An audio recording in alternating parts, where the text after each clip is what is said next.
Innie Friend, it's Michaela here from Introvert Spring. It's been a minute, I know, but I wanted to share with you something that I've been up to that I've been hiding from you since my last video, which was over a year ago. And if you are a subscriber to my email list, then you probably already know this. If not, then I think you're gonna be, very surprised.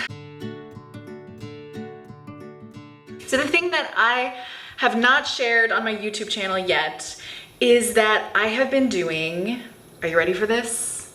Stand-up comedy. Yes, for the past year now, I have been doing stand-up comedy. I do it about 2 to 3 times a week. True to my introvert nature, I tend to get laser focused on the things that I'm into and kind of obsessed, and that's exactly what I've done with stand-up comedy. But first, I'm probably gonna go on a bit of a rant about a reaction or kind of feedback that I get from a lot of people when I tell them that I am doing stand-up comedy. And that is the whole, oh, that's weird, you can't be doing stand-up because you're an introvert. Or that must be really hard for you because you're an introvert. Like, how can you be an introvert and get up on stage and tell jokes and possibly humiliate yourself if you claim to be an introvert? And here's what I have to say about that. Now, first, say hello to my plant babies. Also, if you're a subscriber to my email list, you've heard many stories, well, maybe 1 or 2 stories about my plant babies. Anyways, back to my rant.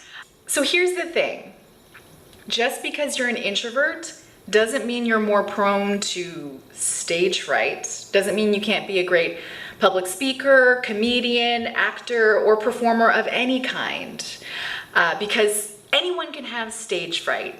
An extrovert, an introvert, a porcupine, like anybody can have stage fright. It doesn't have to do with introversion or extroversion. It's something totally separate. And it's also something that you can overcome. Whereas introversion is kind of more innate. It's something that, I mean, depending on who you ask, it is seen as something that is, kind of ingrained, something that we're born with, traits that we're born with. It's how our brain works. And it's something we don't really want to change, right?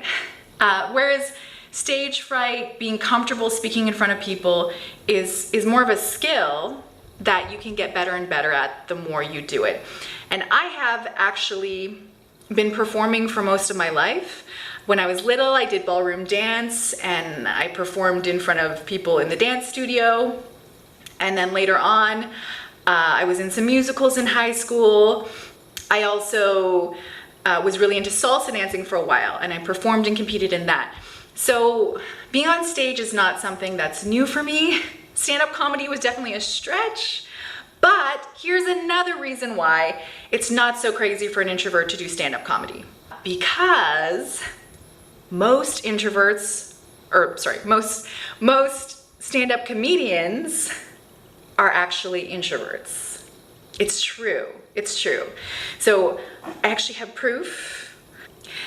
Amy Schumer, in her book, The Girl with the Lower Back Tattoo, actually dedicated a whole chapter to the fact that she's an introvert.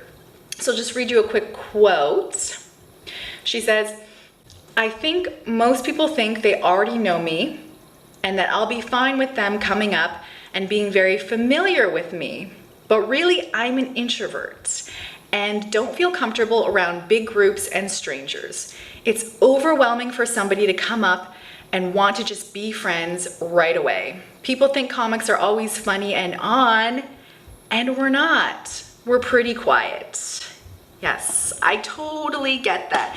And if you're an introvert, even if you aren't someone who performs, and even if you are an introvert who has stage fright, you can probably relate to the idea that around certain people and in certain situations, you're more yourself, you're more outgoing, you're more at ease. And in other situations, you retract into your shell to protect yourself, to protect your energy. And so it's no different in this case with stand-up comedy. And I read Sebastian Maniscalco's memoir. So he's another very famous comedian. And he's someone on stage, if you see him, he seems really animated and he seems like a total extrovert. But in his book, he says repeatedly that in his personal life, he's the guy who stands on the sidelines. He is the quiet observer, and he's never been comfortable with kind of like backslapping and mixing and mingling.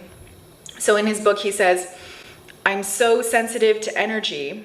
It was hard for me to be natural with all those people hovering. I can perform in front of strangers, but the only time I'm completely myself is with my wife. I'm a different version of myself depending on who I'm with, so I just had to find the one that would shine best in this scenario." So I should have said this beforehand, but he was talking about an appearance he did on The Tonight Show, and how, you know, there were a lot of people in the dressing room beforehand. And so he's basically just saying, you know, he's a different person on stage, and he's very sensitive to energy, which a lot of introverts are. A lot of introverts are also highly sensitive. They're empaths, myself included. But on stage, he has his persona. And keep in mind too that when you're on stage, that is, you know, that's a short snippet of your day. And, you know, the rest of your day, you might be by yourself. Comedians are people who are often observing and writing. Maybe they're practicing in front of the mirror. So they're not on stage all the time. But I will tell you one aspect of introversion that makes performing difficult. And I've been struggling with this since I've been doing stand-up comedy. And that is overstimulation. So like I said, a lot of introverts are also highly sensitive. And so that means our nervous systems are more sensitive to stimuli, which includes everything from noises to crowds to strong tastes and smells, more sensitive to hunger. I'm a very sensitive person. I'm very sensitive to energy and emotions. And I'm definitely very sensitive to noise and crowds. And also, the thing is, like, our own emotions can be overstimulating, right? So when you get very nervous, that is very overstimulating to your nervous system. And so I found with stand-up comedy, especially when I'm in a scenario where I feel a lot of pressure, like it's a competition or it's a bigger show, then I'm way more drained afterwards because my nervous system has really been stimulated.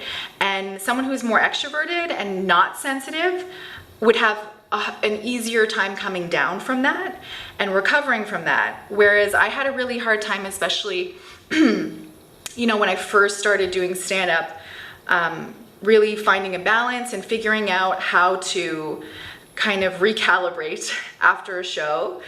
And so I had to come up with all this stuff and change my routine. I started doing a lot more yoga. Sometimes I would take a hot bath after doing stand-up. So I really had to adjust. And that's something that we introverts often have to do in this extrovert biased world that we live in. You know, if you're an introvert who works in like a hospital, or if you're a teacher, if you're around a lot of people, you might find that you have to do these things that extroverts don't have to do because you're so drained. And I will say that, you know, nervousness and stress compound that overwhelm. So even if you're not doing stand-up comedy, don't feel bad if you're getting overstimulated. Anyways, my camera is running out of battery, so I'm gonna wrap this up. My point is, I've been doing stand-up. I love it, I'm obsessed with it, and I'm not gonna stop anytime soon. A lot of you who are subscribed to my email list have been asking to see a clip, and I've been reluctant to share because my stand-up has nothing to do with introversion. I've written books about introversion, I've written hundreds of articles, I've made tons and tons of courses about introversion. So I really wanted to talk about other parts of my life, like being half Chinese, dating. I tell a lot of dirty jokes. So if you want to see my stand-up, I'm going to link below to a new channel where I'll post some clips and maybe some funny videos that I make. But I will warn you, if you're a sensitive snowflake, just don't go to that channel, because I don't want you to be offended. It's not going to be PG. Like I said, I have dirty jokes, so that's my disclaimer. Anyways, follow your dreams and keep following me. Subscribe to my new channel if you want, and if you won't get offended. Right, catch you in the next video. Bye.